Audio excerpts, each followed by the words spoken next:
Oi, gente. Tudo bem? Como vocês estão? Vou colocar aqui nosso dia. Bem-vindos aí ao dia 26 da leitura do livro.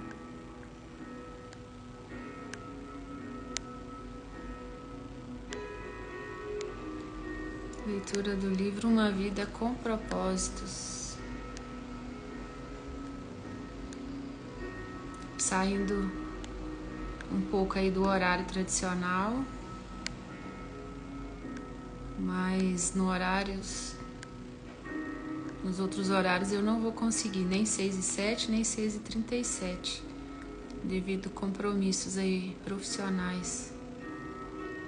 Mas vamos agora. Não vamos deixar de fazer, né? Vamos colocar como um hábito. E eu não quero deixar pro meu cérebro uma acusação, uma lembrança ali daquilo que eu não fiz. Então tem uma frase que fala: feito é melhor que perfeito, mas não quer dizer mal feito. Então nós não estamos no horário habitual, mas a gente vai fazer de toda forma. E eu vou deixar gravado aqui, se não tiver nenhuma censura, porque hoje eu vi que o pessoal não estava conseguindo postar, não estava conseguindo compartilhar. As minhas visualizações, elas não estavam sendo entregues, mas quando a pessoa entra pelo meu perfil, ela consegue visualizar. Mas o Instagram, ele não estava entregando. Não tinha nenhuma visualização no meu perfil. E não é isso que acontece, né, normalmente. E se vocês puderem me falar sobre o som, eu liguei o som aqui. Se tiver alto, se tiver atrapalhando, vocês me falem, tá bom? Porque às vezes o som fica alto e mascara o tom de voz. O meu tom, ele já é menos intenso. Márcia, eu coloquei aqui no volume 22. Tá bom? Só para lembrar aí. 22. Então vamos lá para o dia 26. Vamos fazer a leitura. Ontem a gente fez a leitura e onde o autor falava para nós sermos transformados pelas provações, ou seja, tudo que vem como uma prova para nós, como somos filhos de Deus, Deus tem propósito em tudo. Então ele vai usar toda aquela circunstância, né, por mais que ela não seja positiva, ele vai extrair para um bem maior. E a gente sabe que tudo é para a glória dele. Então tudo ele vai fazer com que o resultado, com que os frutos sejam positivos. E hoje é crescendo por meio da tentação. Então o autor ele já fala, né, que por meio das provações, das tentações, nós vamos crescendo. Crescendo em quê? Crescendo como imagem e semelhança de Deus, para que nós nos tornemos imagem e semelhança de Cristo, né, com suas virtudes e com seu caráter moldado em nós. Então vamos lá, dia 26. Feliz é o homem que não cede e não pratica o mal quando é tentado, porque depois receberá como recompensa a coroa da vida que Deus prometeu àqueles que o amam. Está em Tiago 1:2.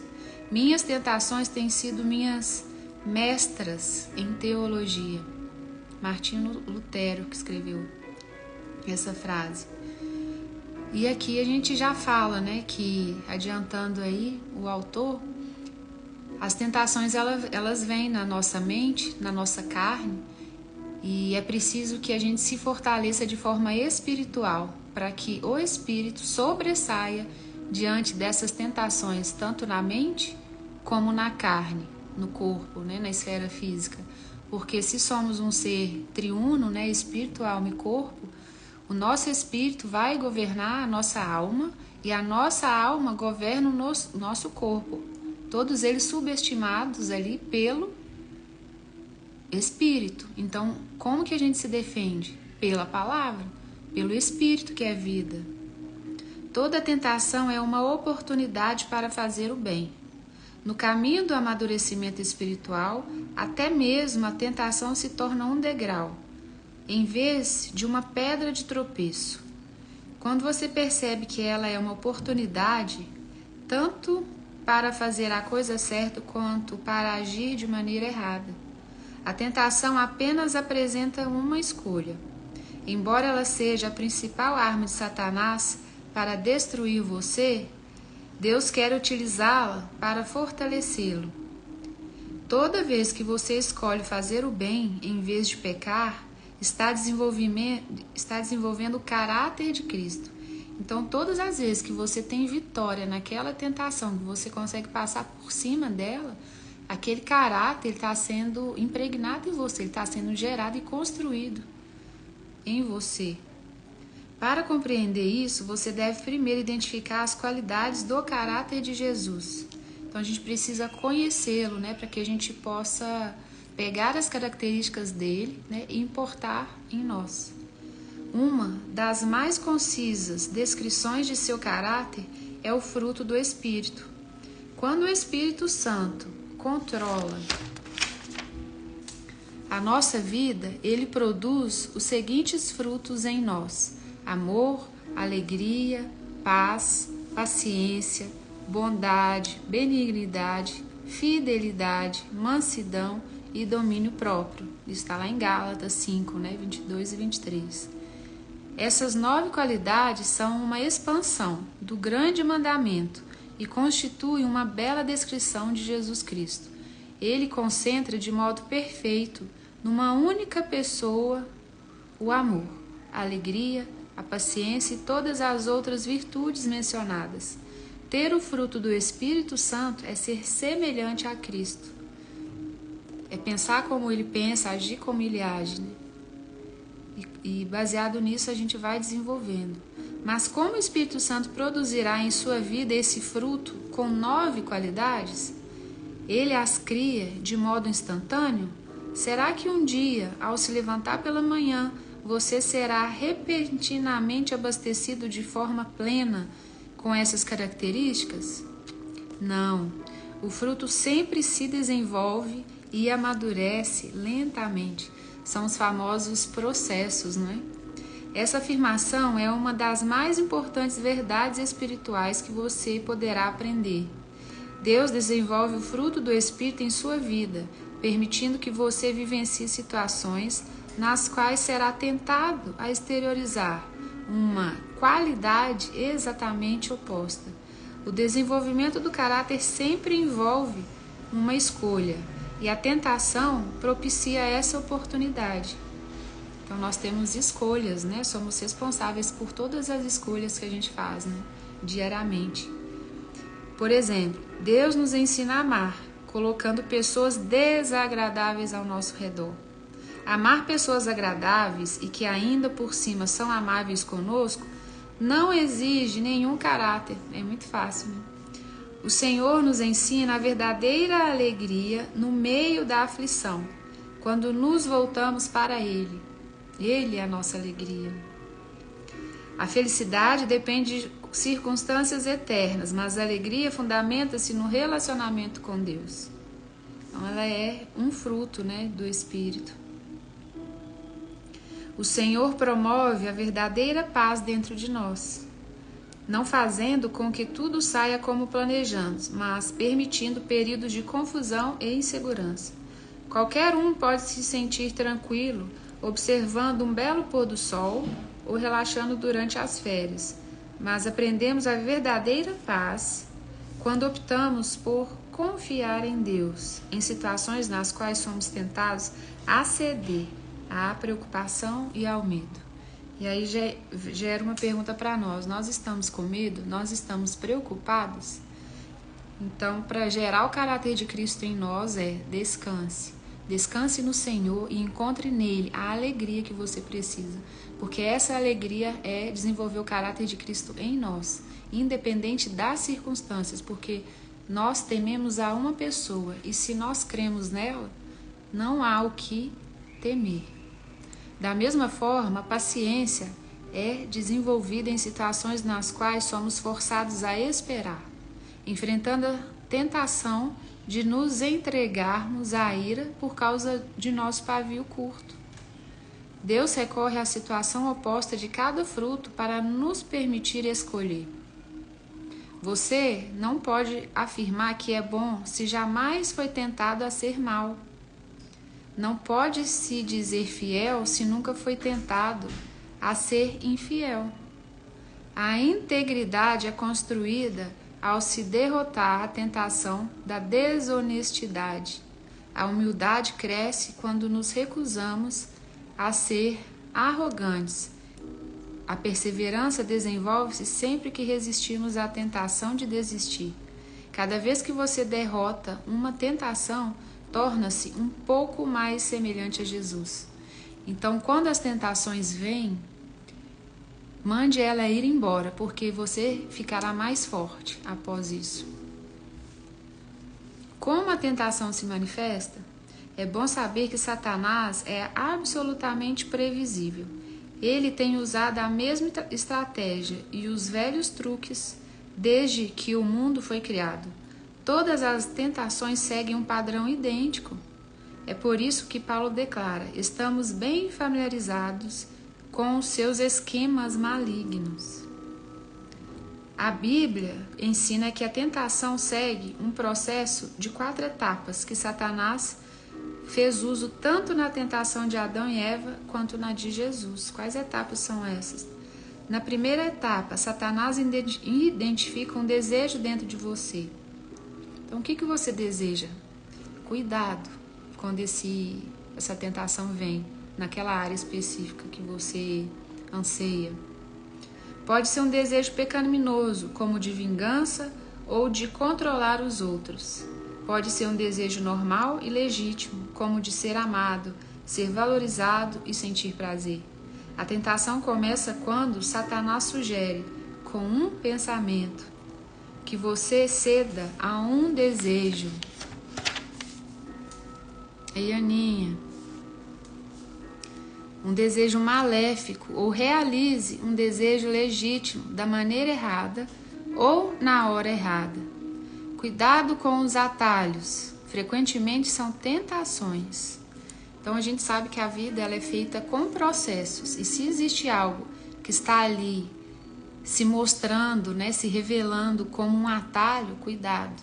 Cuidado com aquilo que você deseja, porque se você pular etapas, você não vai passar por aquilo, né, que Deus quer que você passe, que seja trabalhado em você, e ainda pode adiar ainda mais aquele seu desejo, não é? Que é lícito, muitas vezes. Satanás sussurra: você merece isso. Você deve ter isso agora. Será emocionante, gratificante e fará com que você se sinta melhor. Costumamos pensar que a tentação está ao nosso redor, mas Deus diz que ela começa dentro de nós. Se você não tiver o desejo interiorizado, a tentação não tem como atraí-lo. Ela sempre começa na mente, não por meio de circunstâncias. Jesus disse: pois do interior do coração dos homens vêm os maus pensamentos, as imoralidades sexuais, os roubos, os homicídios, os adultérios, a cobiça, a maldade, o engano, a devassidão, a inveja, a calúnia, a arrogância e a insensatez. Todos esses males vêm de dentro e tornam o homem impuro. Então tudo começa no nosso pensamento.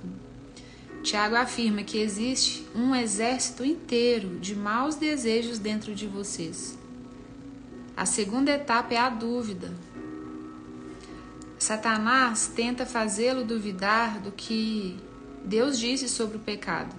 Será que é mesmo errado? Será que Deus realmente proibiu fazer isso? Ele coloca dúvida, né? A entonação, né? Não é possível que Deus tenha proibido isso para outro povo em outra época. Deus não quer que eu seja feliz? A Bíblia adverte: cuidado. Não deixem os maus pensamentos e as dúvidas levarem algum de vocês a se afastar do Deus vivo. A terceira etapa é o engano. Satanás é incapaz de falar a verdade, por isso é chamado pai da mentira. Tudo que ele lhe disser será falso ou nada além de meia verdade. Ele oferece a mentira em substituição ao que Deus já diz em sua palavra. Satanás diz: você não vai morrer. Você será mais sábio do que Deus. Você pode não ser punido por isso. Ninguém vai saber. Isso vai resolver seus problemas. Além do mais, todos estão fazendo isso. É um pecado insignificante, mas um pecadinho. É como uma gravidez recente. Acabará aparecendo. A quarta etapa é a desobediência. Você acaba agindo de acordo com a ideia que vinha cogitando na mente. O que começou como uma ideia nasce como conduta. Você cede a qualquer coisa que chamar sua atenção. Acredita nas mentiras de Satanás e cai na armadilha sobre a qual Tiago nos alerta. As pessoas são tentadas quando são atraídas e enganadas pelos seus próprios desejos. Então, esses desejos fazem com que o pecado nasça. E o pecado, quando já está maduro, produz a morte. Não se enganem, meus queridos irmãos. Então, aqui, quais são as 4 etapas, né, que ele fala, onde a gente pode ser tentado? Na desobediência, no engano, na dúvida e no desejo. Então, vai começar com um desejo. Os seus desejos, né, são lícitos na maioria das vezes, se eles estiverem, né, realmente alinhados com a vontade do Pai. Mas muitas vezes essa tentação, ela vai de encontro com um desejo seu, que você já tem. E aí, se você não quer cumprir processos e etapas, aquilo você pode dar um passo, né, como atalho para que você alcance de forma mais rápida, e aquilo pode ser usado contra você. Então, que nós sejamos ariscos, né? Como a serpente, inclusive fala isso na Bíblia, que sejamos astutos, né, como a serpente, e mansos como uma pomba. Então a gente tem que entender os momentos que a gente se encontra. Oi, Suzana, bem-vinda. Então, que a gente se conecte, né, com os nossos pensamentos no alto. E se o nosso coração estiver sujo, que não seja dele, né? As nossas emoções, os nossos pensamentos, que não venham provenientes desse coração que está em mágoa, está em rancor, está em ódio, porque os nossos pensamentos serão deturpados.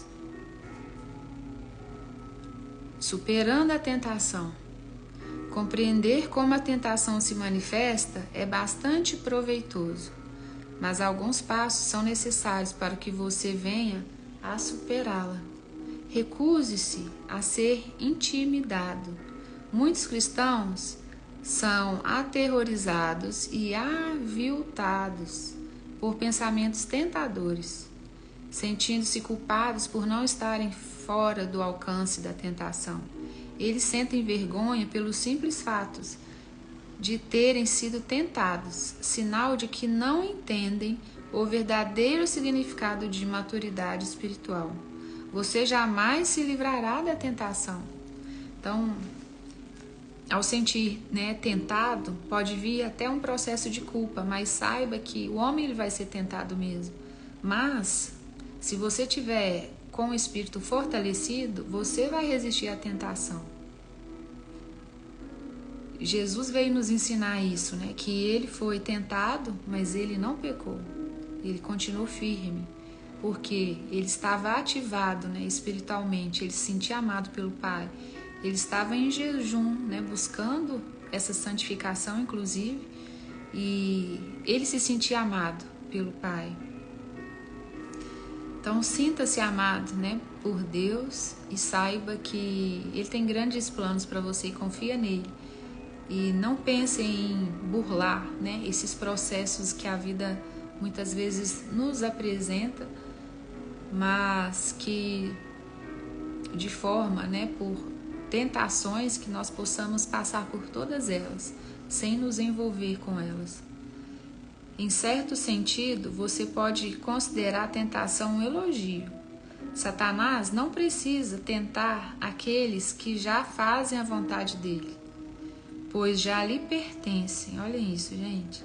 A tentação é um indício de que Satanás odeia você, mas não um sinal de fraqueza ou de vida profana.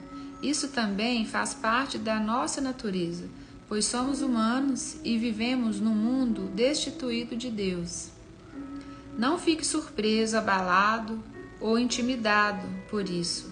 Seja realista quanto à inevitabilidade da tentação. Você jamais poderá evitá-la completamente. A Bíblia diz: quando chega a tentação, mas não.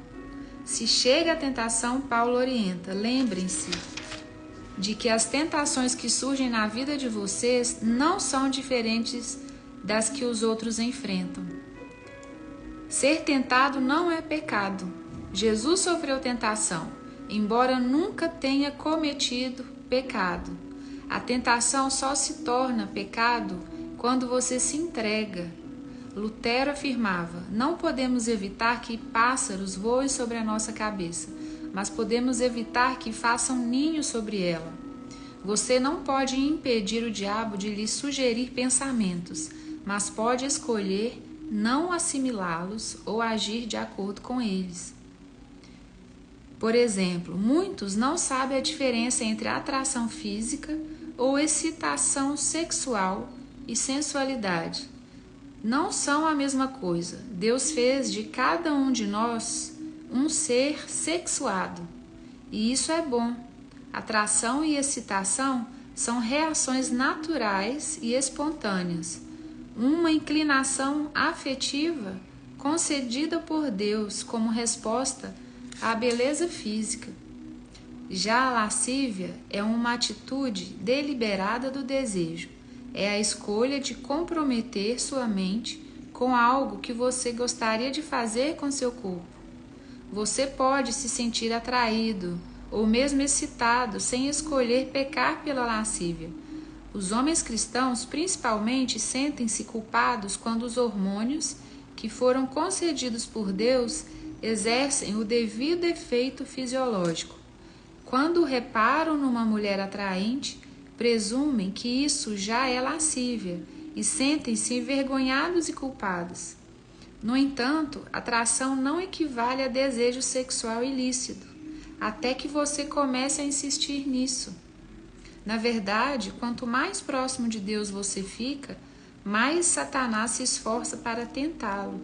No instante em que você se torna filho de Deus, Satanás, como assassino de aluguel, fecha um contrato para acabar com você. Você é agora inimigo, por isso conspira para sua derrocada. Que coisa forte isso, né? Aqui fala da tentação no corpo, né? Na questão de hormônios aflorados. E aqui o autor, ele nos explica, né? Oi, Michael, oi, Laiane. Ele nos explica que, inclusive, a questão hormonal, né, ela foi feita por Deus. Então, Deus sabe de tudo, né?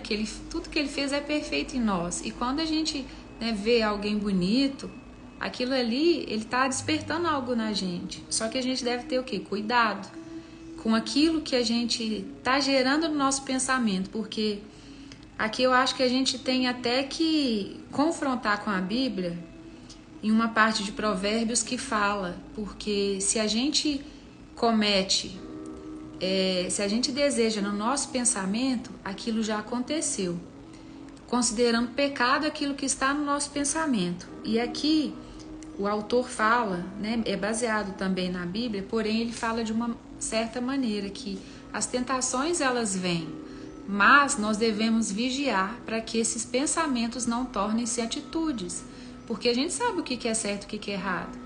Até mesmo se a gente perguntar para um ateu, né, ele vai falar que não acredita em Deus, por exemplo, mas ele vai saber o que é certo e o que é errado.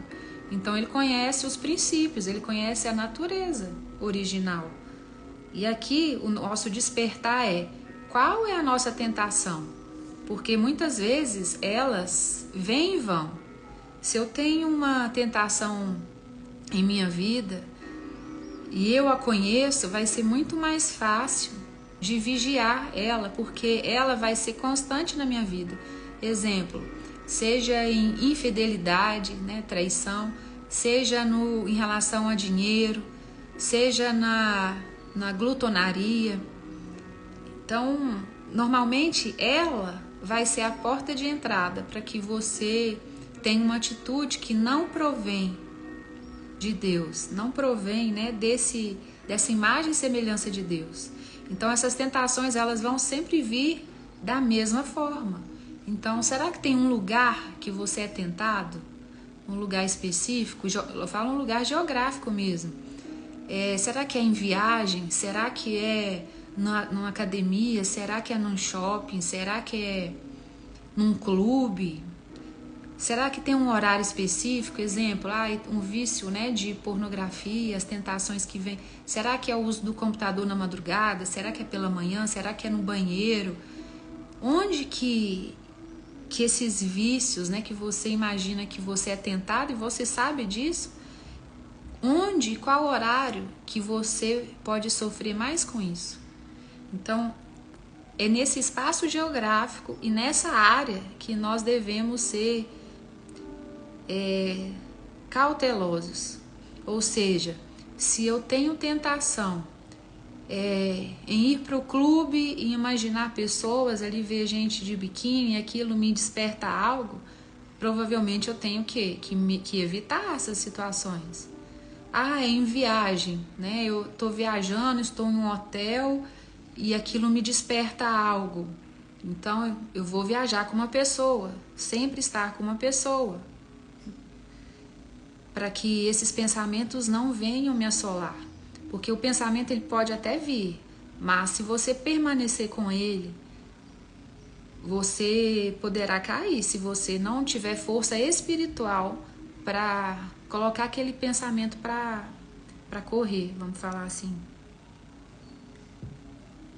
Às vezes, enquanto você está orando, Satanás sugere um pensamento mau ou bizarro, apenas para distraí-lo e envergonhá-lo. Não fique assustado ou envergonhado com isso. Entenda que Satanás teme suas orações e tentará de tudo para interrompê-las. Em vez de ficar se condenando com indagações do tipo: como pude pensar uma coisa dessas? Considere isso uma distração provocada por Satanás e volte imediatamente a se concentrar em Deus. Porque a gente sabe, né, que tanto o pecado quanto os pensamentos de pecado, isso nos afasta de Deus, né? A gente viu lá no jardim, né? Quando Adão e Eva não se disponibilizaram mais, né, para Deus. Quando Deus descia, eles não estavam, até que Deus pergunta: Adão, Adão, onde você está? Então, o simples pensamento pode nos desconectar de Deus. Imagine o ato, não é? Reconheça seu padrão de tentação e prepare-se. Há situações que o deixam mais vulnerável a tentações do que outras. Algumas circunstâncias farão você tropeçar quase imediatamente, enquanto outras não incomodarão muito. São situações preparadas para atacar seus pontos fracos e você precisa também identificá-los. É isso que a gente falou, né? Pois Satanás certamente os conhece. Ele sabe exatamente o que pode fazer você cair e trabalha incessantemente para cercá-lo com essas circunstâncias. Pedro adverte: estejam sempre atentos. O diabo está querendo atacar e não quer outra coisa senão apanhar vocês desprevenidos. E aí vem aquele versículo, né? Vigiai e orai. E por que o vigiai vem primeiro? para a gente manter em alerta exatamente para essas situações, né? Pergunte a você mesmo: quando sou mais tentado? Em que dia da semana? Em que hora do dia? Pergunte: em que lugar sou mais tentado? No trabalho, em casa, na casa do vizinho, num bar, no aeroporto, num hotel fora da cidade? Então é isso que a gente falou. Quais os locais, né, que a gente é mais tentado? Qual horário? Pergunte: quem está comigo nos momentos em que sou mais tentado? Amigos, colegas de trabalho, uma multidão de estranhos? Sou mais tentado quando estou só? Porque aí você vai se perguntar: ninguém está te vendo, né? Ninguém está me vendo, então está liberado. Mas não é assim, né? Pergunte também: como normalmente estou me sentindo quando sou mais tentado? Pode ser quando você está cansado, solitário, entediado, deprimido ou sob pressão.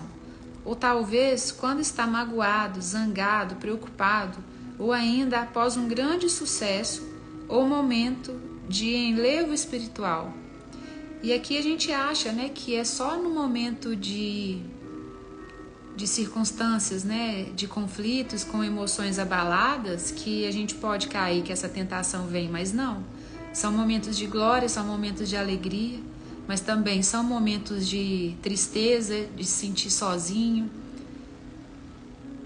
deprimido, solitário, cansado. Então, esses momentos, né, emocionais, eles devem ser vigiados, né, e você perceber, no momento que eu estou irado, eu vou sofrer tentação, ou no momento que eu estou magoado com alguém, né, eu sou suscetível a erro, a tentação.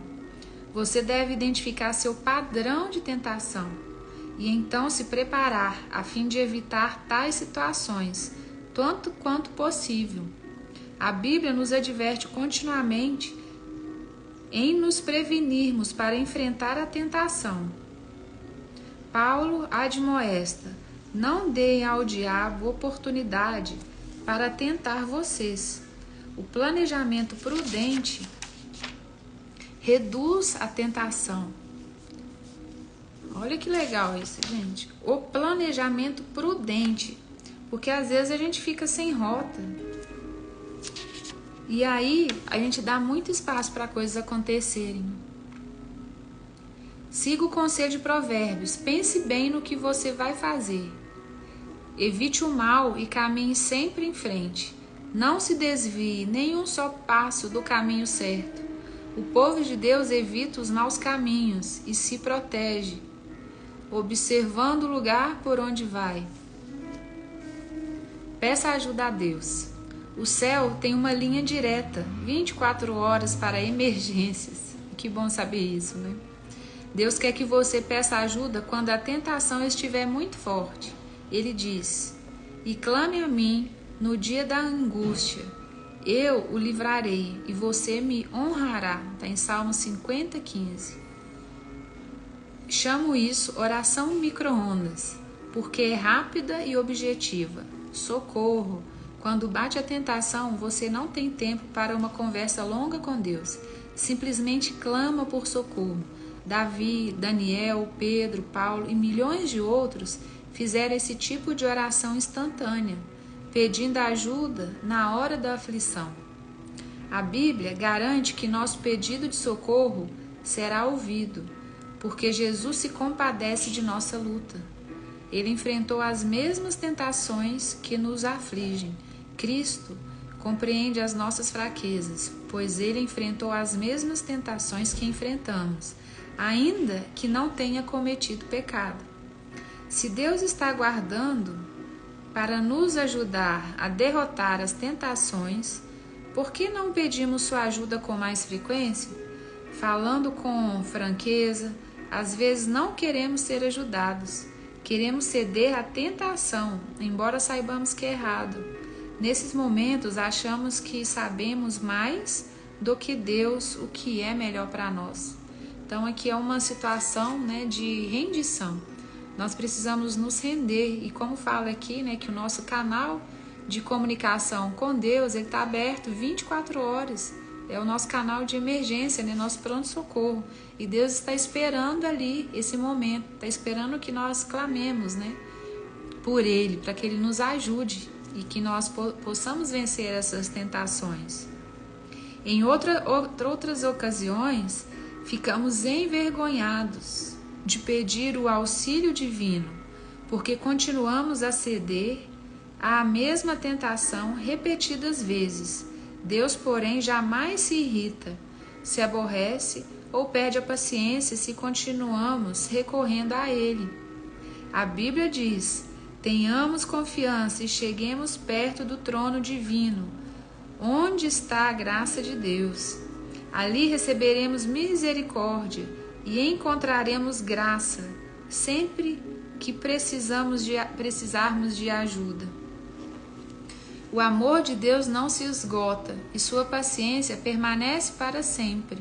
Se você tiver de clamar pela ajuda de Deus 1000 vezes por dia, a fim de derrotar uma tentação em particular, Ele ainda estará ansioso por lhe demonstrar misericórdia e graça.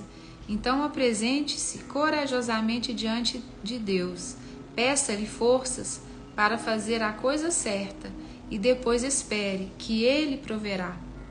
As tentações mantêm-nos dependentes de Deus, assim como as raízes crescem mais fortes quando o vento sopra contra a árvore. Você se torna mais semelhante a Jesus toda vez que enfrenta uma tentação. Quando você tropeça, o que certamente ocorrerá, isso não representa o fim. Em vez de ceder ou desistir, busque a Deus. Confie que Ele o ajudará e lembre-se da recompensa que espera por você. Quando as pessoas são tentadas e ainda continuam fortes, devem ficar felizes. Depois de provada a sua fé, Deus as recompensará com vida para sempre. E finalizando, dia 26, o que o autor deixa para nossa reflexão? Toda tentação é uma oportunidade para fazer o bem. Então isso é olhar, né, para as circunstâncias e ter benevolência, né, até de nós mesmos. Olhar como Deus nos olha, porque se a gente sofre tentações e cai, né, muitas vezes, a gente tem um outro dia para fazer a coisa certa. Mas se a gente conseguiu resistir, nós estamos avançando, nós estamos gerando em nós o caráter de Cristo. Em Tiago 1,12, o que o autor nos deixa? Deus abençoa as pessoas que pacientemente suportam a provação. No final receberão a coroa da vida, que Deus prometeu a todos os que o amam. Então aqui ele coloca, Deus abençoa as pessoas que pacientemente suportam. E a paciência, ela é o quê? Ela é um dos frutos do Espírito. Então muitas vezes a gente acha que não vai conseguir passar por aquilo, né? Mas seja paciente, coloque a sua alegria, né? Esperança no Senhor, confia nele que Ele vai te ajudar. Porque realmente nós somos fracos e nós precisamos dele em nós. Que atributo do caráter cristão posso desenvolver para derrotar minha maior tentação? Então, como nós falamos, qual que é a tentação que você é mais tentado? Aquela área que você sabe que o diabo ele tenta mesmo contra você. Tem uma área específica que você já sabe qual que é. E nessa área específica tem um horário, tem um dia da semana, tem as companhias que te influenciam nisso, tem um ambiente geográfico. Eu não sei qual é, mas independente disso, todos nós passaremos por tentações. Não é porque somos filhos que nós não seremos tentados. Mas o que Deus espera de nós?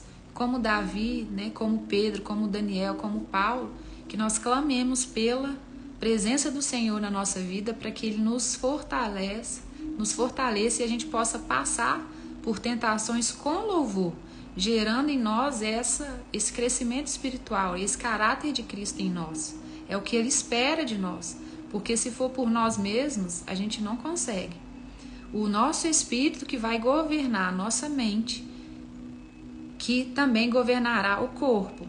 Não tem como o corpo governar o nosso espírito, nem o corpo governar a nossa alma. É de cima para baixo. O espírito governa a sua mente, que governa o seu corpo.